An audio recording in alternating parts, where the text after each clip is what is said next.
आज हम हरिवंश राय बच्चन का जीवन परिचय करेंगे। हरिवंश राय बच्चन हालावाद के प्रवर्तक कवि माने जाते हैं। हालावाद वो समय है जब सभी साहित्यकारों ने छायावाद का जो लास्ट का टाइम और प्रगतिवाद का जो शुरू का टाइम था, उसके बीच का जो समय है उसको हालावाद की संज्ञा दी है। या फिर ये कह सकते हैं कि हालावाद में उन कवियों ने ज़्यादातर कविताएं की हैं जिन्होंने अपने व्यक्तित्व पर ज़्यादा कुछ लिखा है। उसे भी हालावाद की कई लेखक संज्ञा देते हैं। आधुनिक हिंदी साहित्य के इतिहास में इनका बहुत ही महत्वपूर्ण स्थान रहा है। इनका जन्म 21 नवंबर सन 1907 ईस्वी को उत्तर प्रदेश के प्रयाग इलाहाबाद के एक साधारण कायस्थ परिवार में हुआ था। इनकी प्रारंभिक शिक्षा म्युनिसिपल स्कूल, कायस्थ पाठशाला तथा गवर्नमेंट स्कूल में हुई। इन्होंने प्रयाग विश्वविद्यालय से एमए अंग्रेजी में दाखिला लिया, लेकिन गांधी जी के असहयोग आंदोलन से प्रेरित होकर पढ़ाई को बीच में ही छोड़ दिया। सन 1939 में काशी विश्वविद्यालय से बीटीसी की डिग्री प्राप्त की। बीटीसी इक्वल टू जेबीटी इस तरह की एक डिग्री होती है। एमए की उपाधि प्राप्त करने के बाद ये 1942 से 1952 तक इलाहाबाद विश्वविद्यालय में प्राध्यापक के पद पर कार्यरत रहे। इसके बाद ये इंग्लैंड चले गए। वहाँ इन्होंने कैम्ब्रिज विश्वविद्यालय से अंग्रेजी विषय में पीएचडी की उपाधि प्राप्त की। सन 1955 ईस्वी में भारत सरकार ने इन्हें विदेश मंत्रालय में हिंदी विशेषज्ञ के पद पर नियुक्त किया। जीवन के अंतिम क्षणों तक वे स्वतंत्र लेखन करते रहे। इन्हें सोवियतलैंड तथा साहित्य अकादमी पुरस्कार से सम्मानित किया गया। 10 द्वार से सोपान तक ये एक रचना है हरिवंश राय बच्चन जी की, 10 द्वार से सोपान। इस रचना पर इन्हें सरस्वती सम्मान दिया गया। इनकी प्रतिभा और साहित्य सेवा को देखकर भारत सरकार ने इनको पद्म विभूषण की उपाधि से अलंकृत किया। 18 जनवरी सन 2003 में ये इस संसार को छोड़कर चिरनिद्रा में लीन हो गए।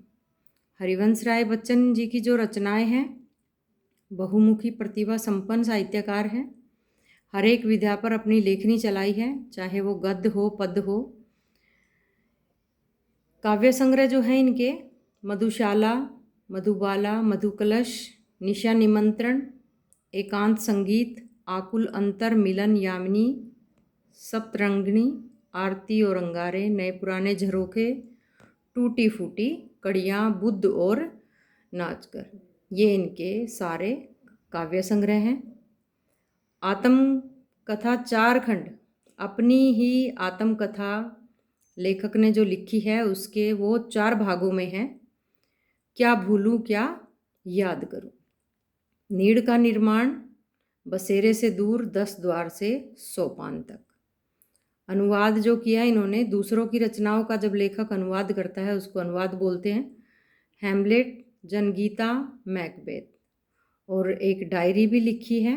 जैसा कि हम जानते हैं आजकल डायरी भी हमारे साहित्य की एक विधा है, प्रवास की डायरी।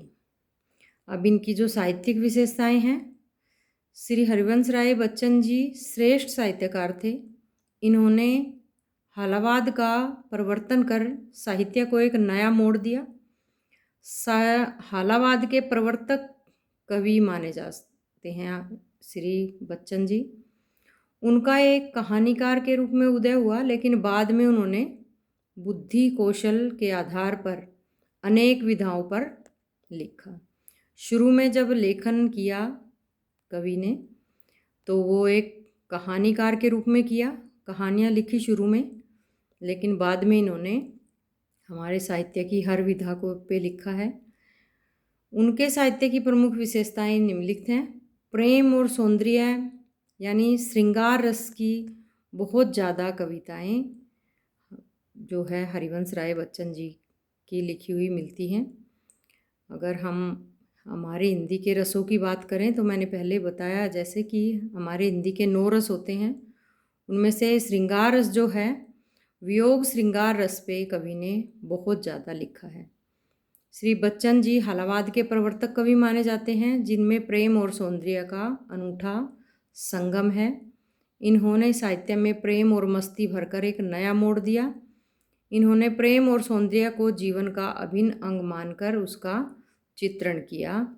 ये प्रेम रस में डूबकर रस की ऐसी पिचकारियाँ छोड़ते हैं जिससे संपूर्ण जग मोहित हो उठता है। ये हमारा श्री हरिवंश राय बच्चन जी का जीवन परिचय।